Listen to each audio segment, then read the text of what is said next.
네, 오늘 성경 말씀 봉독해 드리겠습니다. 베드로 후서 3장 18절 말씀입니다. 오직 우리 주 곧 구주 예수 그리스도의 은혜와 그를 아는 지식에서 자라가라. 영광이 이제와 영원한 날까지 그에게 있을지어다. 아멘.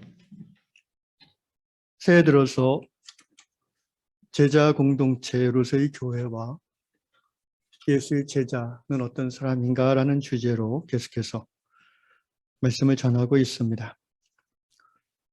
제자 공동체는 어떤 교회입니까? 세상과 하나님을 겸하여 섬기지 않는 교회라고 말씀드렸습니다. 그리스도의 몸의 지체들로서 삶의 모든 영역, 식의주라, 임신, 출산, 교육, 육아, 의료, 노인복지 영역에 이르기까지 최대한 하나님 나라의 원리로 작동하는 함께 살아가는 공동체를 이루는 교회가 제자 공동체 교회입니다. 이를 이루는 방법은 다른 길이 없습니다. 모든 성도 한 사람 한 사람이 예수를 닮아가고 예수를 따라 살고자 하는 제자가 되는 길 외에 다른 길이 없습니다. 그럼 제자는 어떤 사람입니까? 예수님을 믿는 사람일 뿐 아니라 예수의 길을 걸어가는 사람이고 혼자 걸어가는 것이 아니라 함께 걸어가는 사람들이 제자들입니다. 이를 가리켜서 삼겹줄 신앙 공동체라고 말씀드렸습니다.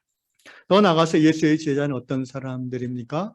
웨스트민스터 소요리문답 1조 1항에 나와 있는 말씀대로 하나님을 영화롭게 하고 그 하나님을 영원토록 즐거워하는 사람들이 바로 예수의 제자들이라고 말씀드렸습니다. 그렇다면 오늘은 어떻게 하면 우리가 하나님을 즐거워하는 신앙의 단계에 이를 수 있는가? 어떻게 하면 우리가 제자의 신앙을 얻을 수 있는가? 이 질문에 대한 답변으로서 사도 베드로는 그의 노년에 십자가에 달려 죽기 직전에 베드로 후서의 말씀으로 이 질문에 대한 답을 제시해 주셨습니다. 오늘 본문 말씀입니다. 오직 우리 주 곧 구주 예수 그리스도의 은혜와 그를 아는 지식에서 자라가라. 자라가라. 오직이라고 말한 것은 다른 길이 없다라는 의미입니다. 하나님을 즐거워하는 신앙의 삶을 살려고 하는 자는 성장하는 길밖에 없다. 무엇에서 성장하는가? 은혜와 지식에서 성장한다. 아주 단순합니다. 그래서 오늘은 이 본문 말씀을 중심으로 세 가지 정도를 생각해 보고자 합니다. 첫째는 자라간다는 게 무엇인가? 그리고 두 번째는 은혜 안에서 자라가라고 했는데 그럼 은혜의 본질이 뭔가? 그리고 예수를 아는 지식에서 자라가라고 했을 때 도대체 구체적으로 어떻게 하라는 것인가? 이 세 가지를 간략간략하게 살펴보겠습니다. 먼저 자라간다는 것은 무엇인가? 여러분, 살아있는 것은 자라는 것이 정상입니다. 생명은 성장하게 되어 있습니다. 자라지 않으면 그것은 살아있는 것이 아닙니다. 나무가 그 모습이 그 모습인 것 같지만 그 속에서 매번 새로운 세포 분열이 일어나고 있고요. 사람도 20살이 넘으면 성장하지 않는 것 같지만 그렇지 않습니다. 계속해서 새로운 세포가 만들어지고 또 죽은 세포가 떨어져 나가면서 사람은 육신도 계속해서 변화하고 있습니다. 자란다는 것은 발전적이고 긍정적인 변화를 의미합니다. 신앙은 정체되어 있으면 죽은 신앙입니다. 히브리서는 그것을 어떻게 표현했습니까? 뒤로 돌아서서 침눈에 빠지지 말라고 합니다. 살아있는 신앙을 가진 자는 날마다 새로운 하나님, 새로운 은혜, 새로운 진리에 목마르 하며 그것들을 받아먹기를 기뻐합니다. 예수 믿는 우리 기독교는요, 불교랑 달라서 불교는 수련과 참선과 고행을 통해서 도를 얻는, 득도한다고 하죠. 또는 열반에 이른다라고 합니다. 그런데 기독교는 그 반대입니다. 이미 도를 얻었고 그 다음에 그 도 안에서 자라가는 것입니다. 이미 구원을 얻었습니다. 하나님의 은혜로 죄사함 받고 십자가 구원을 감격 가운데 경험한 성도가 거기서 끝나지 아니하고 거기서부터 시작해서 구원에 이르도록 자라가는 것, 이것이 바로 복음이요, 우리가 믿는 기독교라고 할 수 있습니다. 그런 의미에서 지금까지 열심히 했는데 좀 쉬어야지 라고 생각하는 것은 잘못된 생각입니다. 쉰다는 것은, 멈춘다는 것은 그 순간 병들어 있다는 것입니다. 은혜로 인하여 구원 얻은 그날부터 우리 주님 얼굴을 가까이 뵙는 그날까지 소위 sanctification, 성화의 길은 끝이 없고 계속해서 진행형이어야 됩니다. 이 자리에는 우리 모두가 이 신앙 성장의 길을 멈추지 아니하고 주님 얼굴 뵙는 그날까지 함께 걸어가는 공동체 될 수 있기를 주의 이름으로 축원합니다. 은혜 안에서 자라가라고 했습니다. 두 번째, 자라가라입니다. 첫 번째는 예수 그리스도의 은혜 안에서 자라가라. 두 번째는 예수 그리스도를 아는 지식에서 자라가라. 너무나 우리가 예수 믿고 신앙생활 하면서 제일 많이 듣는 단어가 어떻게 보면 하나님과 은혜 아닐까 싶습니다. 은혜 받았다. 은혜롭다. 오늘 목사님 설교가 은혜로웠습니다. 사실 그런 표현은 은혜라는 말에 적합한 용법은 아닙니다. 그냥 감사합니다라는 의미로 이제 받아들이는 거죠. 은혜라는 말은 창세기 6장 8절에 처음 사용됩니다. 하나님께서 죄악 간영한 세상을 홍수로 멸망시키고자 결정하셨을 때에 단 한 사람, 그와 그의 가족, 창세기 6장 8절, 그러나 노아는 여호와께 은혜를 입었더라. 이 히브리어 헨이라는 단어는 아랫사람에게 호의를 베풀다라는 뜻입니다. 불쌍히 여긴다라는 뜻입니다. 노아가 하나님 보시기에 구원받을 만한 당당한 자격이 있어서 구원받은 것이 아니라는 거예요. 하나님이 노아를 택하사 은혜를 베풀었습니다. 그러므로 은혜라는 개념은요, 자격이 있어서 받는 것이 아니에요. 열심히 일한 대가로 받는 것이 아니에요. 이거는 그분이 그냥 주는 거예요. 그래서 우리는 왜 주시는지 몰라요. 그래서 그 은혜를 받은 자가 하나님 앞에 고백하는 고백은 딱 한 가지예요. 나 같은 죄인을 이처럼 사랑하시나이까. 이 고백이 은혜 받은 자의 고백인 것입니다. 또한 성경 맨 마지막 장 요한계시록 22장 마지막 절 21절이 은혜라는 단어로 끝마쳐집니다. 주 예수 그리스도의 은혜가, 누구의 은혜요? 주 예수 그리스도의 은혜가 너희에게 함께 있을지어다. 아멘. 이게 우리가 갖고 있는 성경의 끝절입니다. 한마디로 성경은요, 은혜로 시작해서 은혜로 이어지며 은혜로 마무리되는 하나님의 은혜에 대한 책이 성경이라고 할 수 있습니다. 은혜는 무엇인가? 은혜는 자격 없는 사람에게 베풀어지는 호의, 영어로 favor다. 자격 없는 사람에게 베풀어지는 호의다. 특별히 이 은혜의 본질이 무엇입니까? 바로 십자가의 은혜죠. 예수 그리스도를 통한 은혜, 그것이 바로 구원의 은혜이고 하나님의 자녀됨의 은혜이며 또 영생 얻는 은혜인 것이죠. 그래서 우리는 은혜하면은 예수 그리스도를 자연스럽게 떠올리게 되는 것입니다.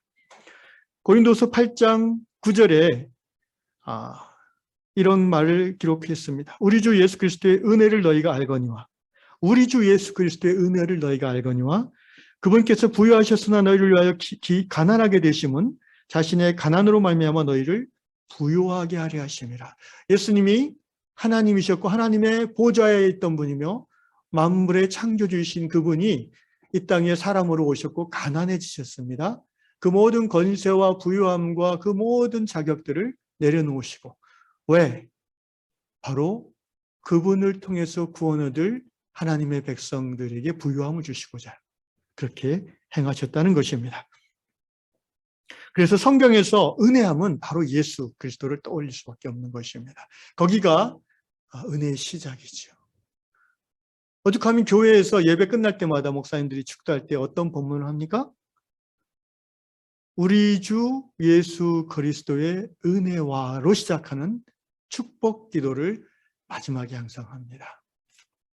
은혜는 그리스도를 통해서 우리에게 주어졌습니다. 그런데 예수 그리스도의 십자가의 구원의 은혜가 우리에게 주어졌는데, 이렇게 이제 설명을 들으면 머리로는 이해가 가는데요, 가슴으로는 아직 잘 들어오지 않습니다. 그래서 그 은혜가 나에게 어떤 유익이 있는데, 항상 인간은 자기중심적이기 때문에 나에게 뭔가 이렇게 이익이 있어야 실제적으로 느껴지는 거. 아, 그거 좋은 거구나, 이렇게. 은혜의 유익이 뭔가. 그리고 은혜를 깊이 경험하고 또 자주 경험하는 성도는요, 한마디로 신앙 인격의 성숙을 이루게 됩니다. 은혜 많이 받은 사람이 성숙한 거예요. 왜 그런지를 설명하겠습니다. 그래서 성숙한 인격은 열매를 맺게 되죠. 성령의 열매입니다. 자, 은혜라는 그 페이버라는 게 이제 값없이 받는 호의라고 그랬죠. 자격 없는 내가 받는 호의라고 그랬어요. 근데 우리에게 하나님과 우리와의 관계에 있어서 가장 놀라운 하나님의 페이버가 뭐냐 하면은 나를 그분이 받아주셨다는 거예요. 아멘. 나같이 못나고 더럽고 치사하고 보잘것없는 존재를, 돌아서면 죄만 생각하는 나 같은 존재를 완전하신 거룩하신 그분이 품으셨다는 거예요. 여러분, 이게 은혜의 본질이에요. 그러면 나에게 그게 어떤 유익이 되는지 아십니까? 엄청난 유익이 있죠. 예를 들어서 엄마 뱃속에서부터 아이가 잉태되어져서 이제 태어나서 부모님의 은혜를 잊고 자라나죠. 그죠? 그 아이가 부모님에게 이렇게 한 달에 얼마씩 월급을 주는 거 아니잖아요. 그죠? 그냥 거저 받잖아요. 뭘 열심히 안 해도 엄마 아빠는 그냥 못 줘서 안달이잖아요. 그게 거저 받는 거예요. 그런데 그 거저 받는다는 것을 이렇게 표현할 수 있어요. 관계적으로 표현하면은 그 아이가 그 부모 엄마 아빠에게 수용되어졌다고 표현할 수 있어요. 그러니까 그 엄마 아빠가 그 아이를 받아들이는 거예요. 드물게도 자식을 내치는 부모도 있어요. 역사를 보면, 또 현실을 보면. 그죠? 그런 부모의 밑에서 자란 아이들은 어떻게 돼요? 당연히 제대로 된 인격적 성장을 갖기가 어렵죠. 특히 어린 시절에 그랬으면. 그래서 여러분, 낙태의 경험을 했던 아이가 태어나는 것은 그 아이는 기억하지 못하지만 영적으로 굉장한 해로운 영향이 있습니다. 왜냐하면 낙태라는 것은 뭐예요? 엄마 뱃속에 하나님이 자기를 지어주셨는데 그거를 엄마 아빠가 거절한 거잖아요. 그 생명이 거절당한 거예요. 낙태하려고 했다는 거예요. 그런 의미에서 성경은 낙태를 행하지 말 것을 말하고 있습니다. 그거는 치명적인 거절감을 주는 거예요. 상처를 주는 거예요. 그런데 인간은 죄인이기 때문에요, 태어난 이후로 아무리 사랑이 많은 부모님이 아무리 많은 사랑을 주고 먹여주고 입혀주고 재워주고 얼러줘도요, 거절감을 그 아이는 받아요. 부모가 뭘 일부러 안 해서 거절감 받는 게 아니라, 예를 들어서 막 배고프다고 울어 제끼는데 엄마가 빨리 하느라고 못 들었어요. 한 5분 10분 울다 보면 아이가 기억은 못하지만 나중에 어떤 생각이 드는지 아세요? 나는 무가치한가 보다. 왜 나에게 밥을 안 줄까? 그런 생각이 들어요. 인간이 태어나면서부터 죄성이 있어서 그래요. 자기중심적으로 해석한다니까요. 그래서 가정상담학에서 하는 유명한 말이 있어요. 모든 가정은 dysfunctional family, 엮이는 가정이다. 그럴 수밖에 없다는 거예요. 인간 자체가 엄마 아빠도 죄인이에요. 자기중심적인 성향을 갖고 있는 사람들이에요. 어렸을 때 왜 옛날 만화나 이런 데 보면은 맛있는 거 가지고 아빠하고 아들이 싸우는 그런 장면도 가끔 나오잖아요. 뭔가 이렇게 본능에 딱 부딪혔을 때는 부딪히는 거예요. 은혜라는 거는요, 이게 수용되는 거예요. 수용되는 거. 근데 누가 나를 수용하는가가 중요해요. 권위자에 의해서 깊은 수용을 받은 경험이 많을수록 그 사람은 나와 다른 사람을 수용할 수 있는 힘이 커져요. 이게 이제 인격이라는 거예요. 인격이 좋다는 건 뭐예요? 나와 다른 주장을 하고 심지어 나에게 불친절하게 해도 그걸로 그 사람을 판단하고 미워하고 정죄하지 않고 그런 마음이 들어도 그것을 참고 여전히 그 사람과의 관계를 이끌어 나갈 수 있는 힘. 이게 이제 관계 능력이고, 여러분 사회생활할 때 이게 얼마나 중요합니까? 이게 바로 EQ의 본질 아닙니까? EQ가 뭔지 아세요? IQ 말고. 네. 정서적 지능. 네. SQ라는 말도 요즘 씁니다. 영적 지능이라고. 이게 관계 속에서 얼마나 용납받고 자랐는가. 은혜의 본질이 여기에 있다니까요. 집에서 부모가 권위자잖아요, 자녀에게는. 그 부모가 자기를 얼마나 깊이 용납하고 받아줬는가가 그 아이의 인격을 결정해요. 학교에서 선생님이 안 받아준다. 그러면 그 아이가 얼마나 스트레스를 받겠어요. 위축되겠죠. 친구들이 자기를 왕따시킨다. 이거는 이제 거절했다는 거거든요, 왕따는. 그래서 왕따가 상처가 크게 되는 거예요, 청소년기. 거절감 때문에. 재미있는 얘기 해드릴게요. 제가 탁구장을 10년째 우리 다니는데 탁구장에서도 거절감을 느껴요. 언제 거절감 느낀지 아세요? 한 게임 해주실까요? 그러면 이제 분명히 안 치고 있는데 몸이 힘들어서요. 거절해요. 그러면 속으로 그럼 여기 왜 왔냐? 속으로 얘기하면서 어떻게 할 수 없잖아요, 억지로. 알겠습니다 하고 또 다른 사람에게 좀 괜찮으시면 한 게임 하시죠. 그랬더니 예, 저분하고 치기로 했어요. 누구요? 그러니까 이제 올 거예요. 믿거나 말거나 어쨌든 여러분 그 기분 좋아요? 막 그 거절감이 그냥 막 확 밀려오는 거예요. 근데 이제 그래서 여러분 특히 저는 그래도 고수 측에서 우리 탁구장에서는 초보들이 견뎌내기가 쉽지 않아요. 이상하게 사람들이 낯선 사람에게 친절하지 않아요. 그게 인간의 어떤 자기중심적 본성인 것 같아요. 자기들끼리는 막 친한데 처음 오는 사람한테는 괜히 막 이렇게 연기하고 관장님만 친절해. 왜? 관장님은 그 사람이 월회비를 내는 회원이니까 친절할 수밖에 없죠. 그래서 탁구장 적응 못하고 떨어져 나가는 사람 많아요. 제가 탁구장을 운영한다면 우리 회원들에게 그런 것들을 좀 훈련시킬 거예요. 새로운 사람을 친절하게 이렇게 환영하고 잘 쳐주고 그래서 잘 놀아주는, 이게 탁구장에만 해당되는 일일까? 할렐루야. 어떤 사람이라도 처음 가는 단체에서 자기를 격하게 환영해줘도 서먹한 부분이 있는데 보듯이 이렇게 보면은 관심 없어지면은 당연히 상처받아요. 은혜의 본질 수용되는 거예요. 자, 최고의 권위자가 누구예요? 하나님이죠.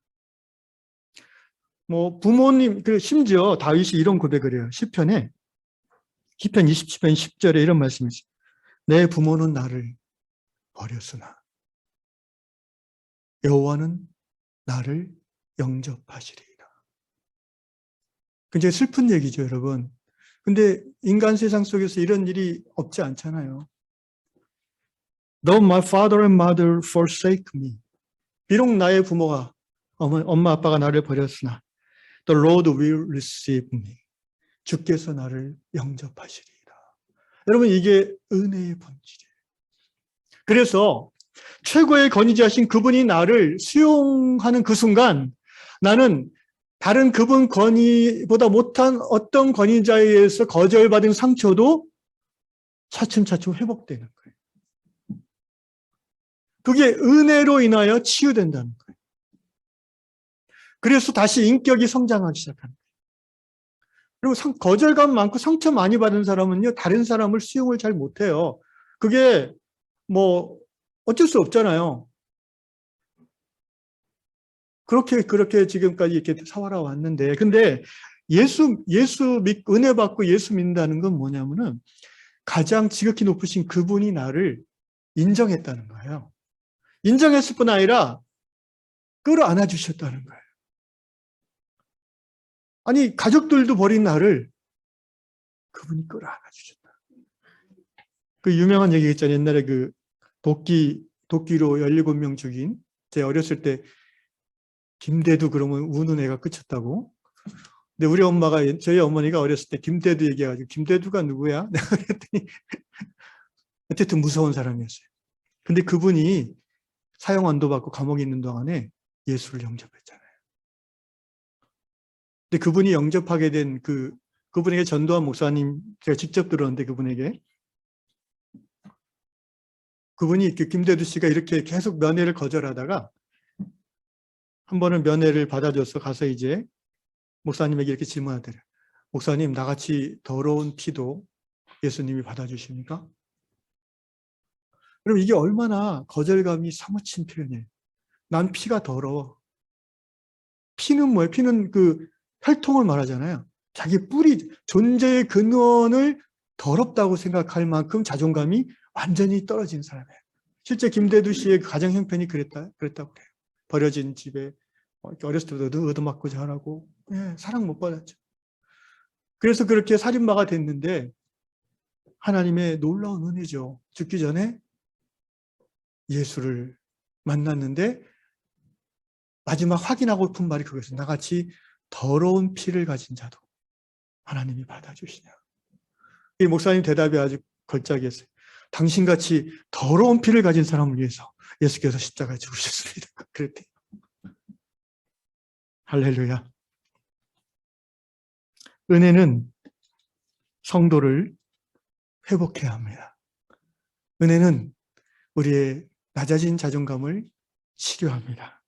은혜를 날마다 깊이 받는 자는 신앙 인격의 성장과 성숙을 경험하게 될 것입니다. 그렇다면 어떻게 은혜를 받을 수 있습니까?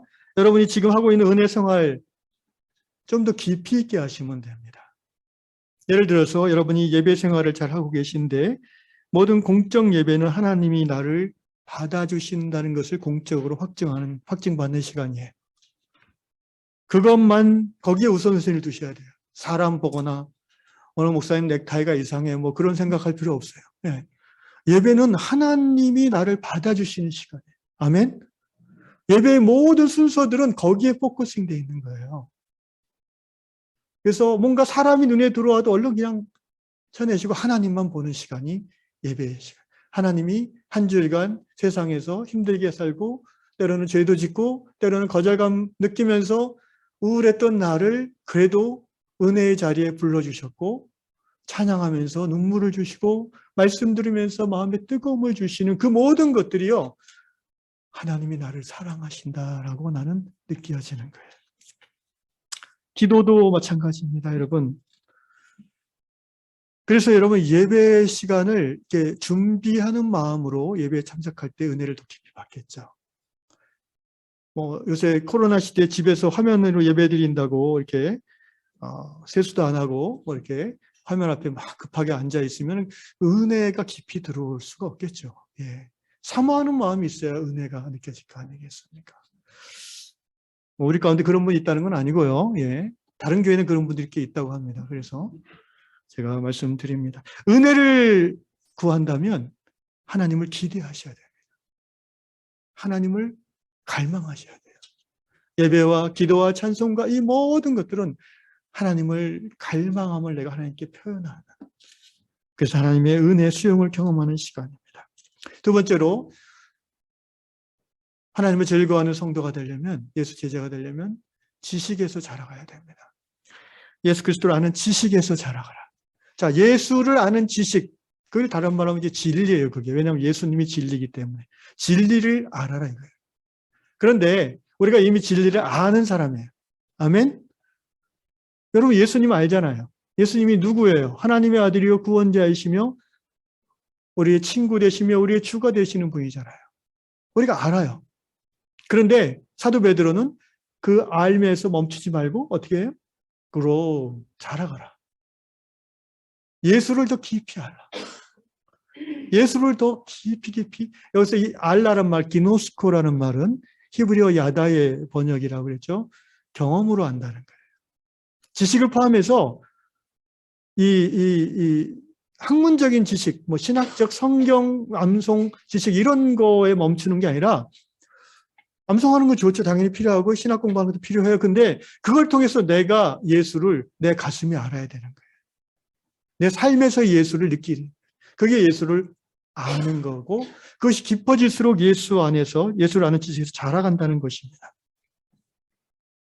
그래서 자라가는 성도, 지식에서 특별히 자라가는 성도는 어떤 열매가 생기냐면은 예수님처럼 생각하는, 예수님처럼 사고하고 예수님과 같은 그 비전을 갖게 돼요. 한마디로 예수를 닮아가죠.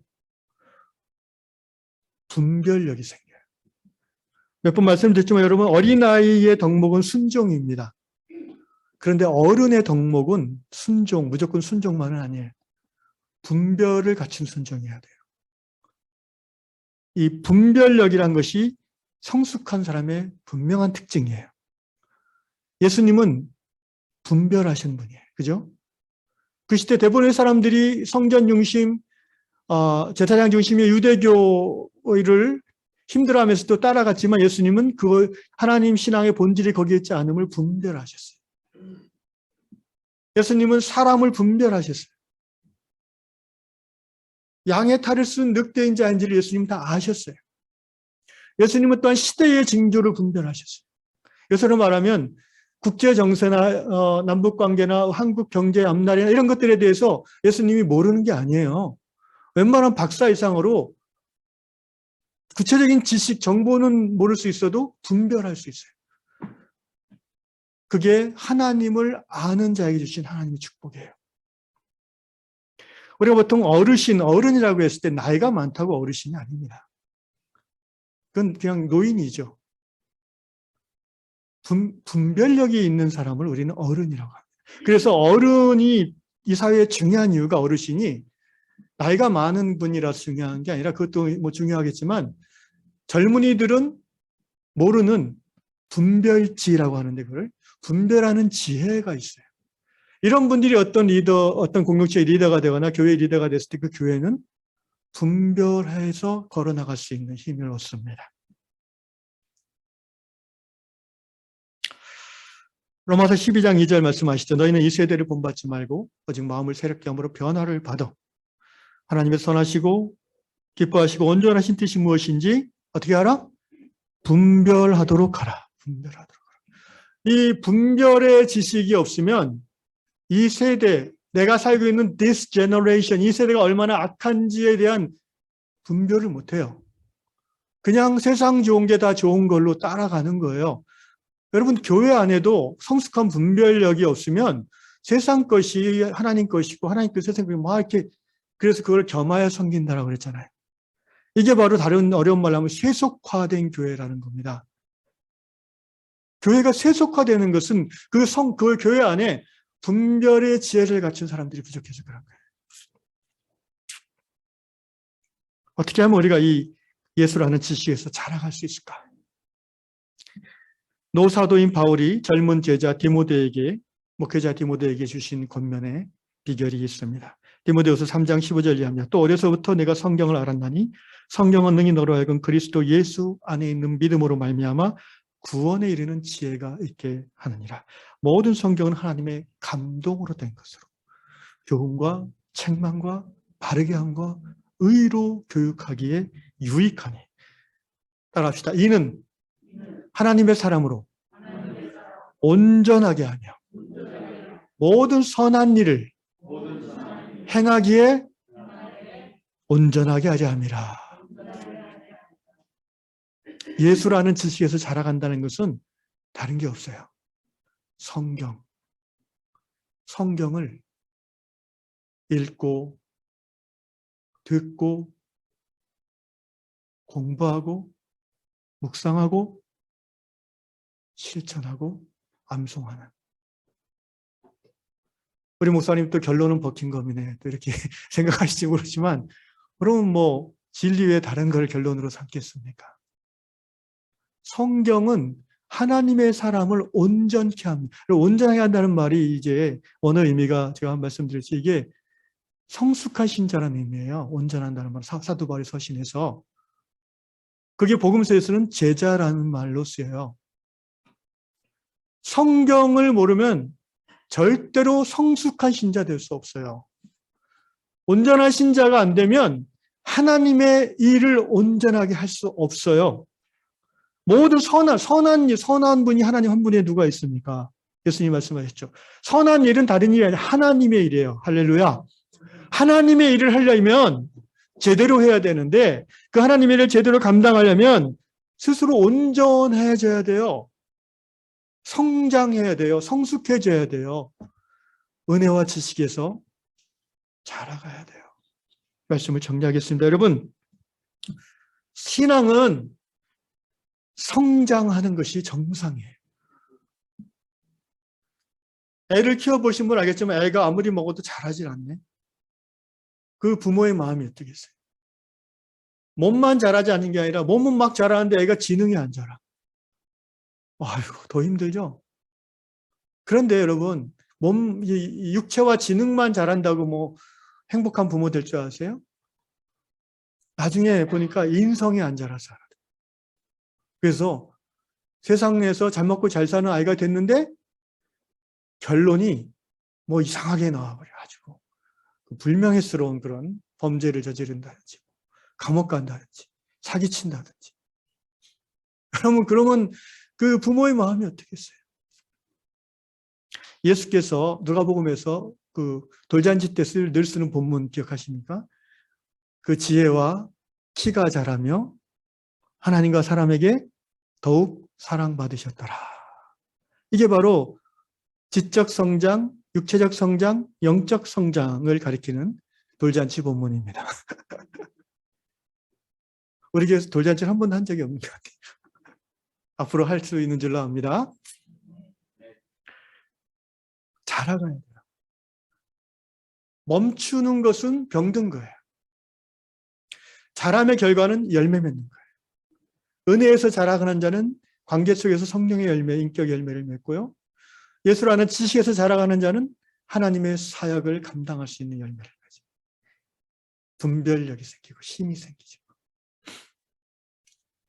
2월 마지막 주 2월 26, 27 토요일을 요양 영성 세미나를 준비해 봤습니다. 이 세미나의 포인트는 은혜를 깊이 경험하는 시간입니다. 은혜.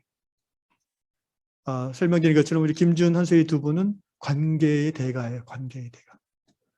기독교 영성에 있어서 관계의 전문가들입니다. 상담 전문가들이죠. 두 분이 30년 가까운 선교사의 그 지난한 삶을 통해서 그리고 하나님의 말씀, 은혜 가운데 경험한 관계의 비결들을 우리 가운데 충분히 나눠줄 때에 여러분 안에 은혜가 크게 임하기를 축원합니다. 3월 달부터 성경 말씀을 중심으로 우리 성도들을 대상으로 제자 훈련을 시작합니다. 제자 훈련의 포커스는 성경을 통해서 예수님을 알아가는 지식의 성장에 두겠습니다.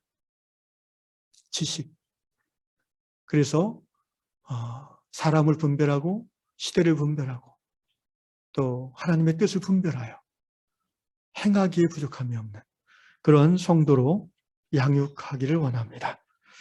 사랑하는 유양의 성도 여러분, 이르신 울신이라는 말을 들어보셨을 겁니다. 대학에 나오는 말로 알고 있었는데 찾아보니까 좀 더 그 근원이 옛날이더라고요. 지금부터 3600년 전에 중국의 그 소위 상고시대라고 하는 하은주 나라 시대에 은나라 탕왕이라는 성군이 있었는데 거기서부터 비롯된 말이 이르신 울신이었습니다. 어느 날 탕왕이 아침 일찍 백성을 어떻게 하면 편안하게 할고 생각하는 중에 아침 해가 떠오르는 것을 보게 됐어요.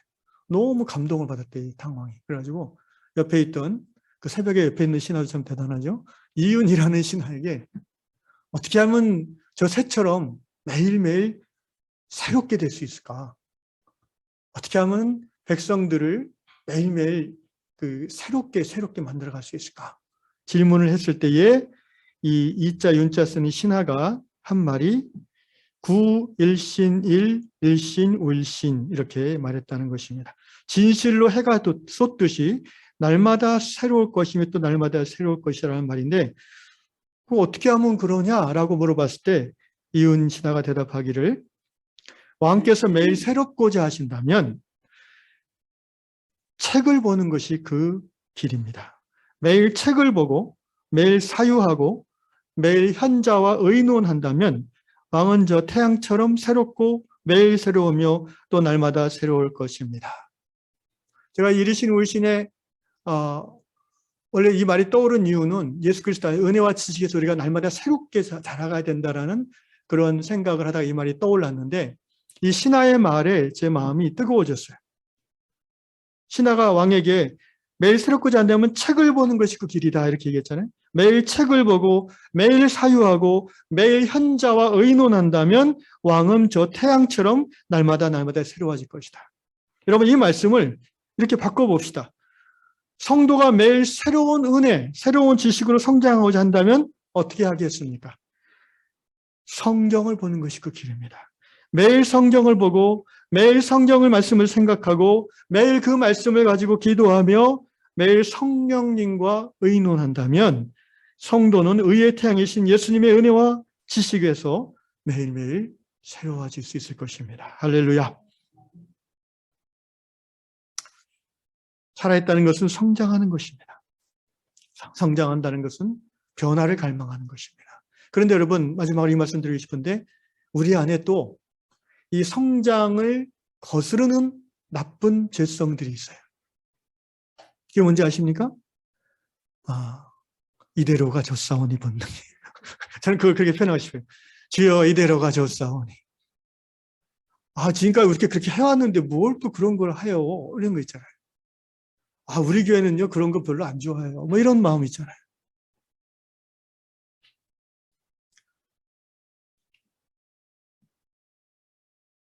사람은 항상적인 것을 추구해요. 그러니까 호메오스타시스라고 라틴어로 얘기하잖아요. 항상성. 이게 이제 좋은 의미인데 이걸 좀 부정적으로 적용하자면 변화를 거부하는 속성이에요. 변화를 제일 싫어하는 사람이 아이예요, 노인이에요, 청년이에요? 노인이죠. 늙었다는 거는요, 변화를 싫어한다는 거예요. 아예 변화를 두려워한다는 거예요. 죄송한 말이지만 저희 부모님은 이사 가는 걸 두려워하세요. 이사 가다가 죽는다 이렇게 생각하세요. 몸이 힘드시니까 이해는 가는데. 그래서 저희 자식들 포기했어요. 좀 더 좋은 환경으로 이사를 해드리고 싶었는데 그러다가 죽겠다라는 말 듣고 포기했는데 그게 여러분 어쩔 수 없는 노인의 서글픔이에요. 그런데 그렇다면 예수 믿고 거듭난 성도도 어쩔 수 없는가? 아니에요. 성경은 말하잖아요. 우리에게.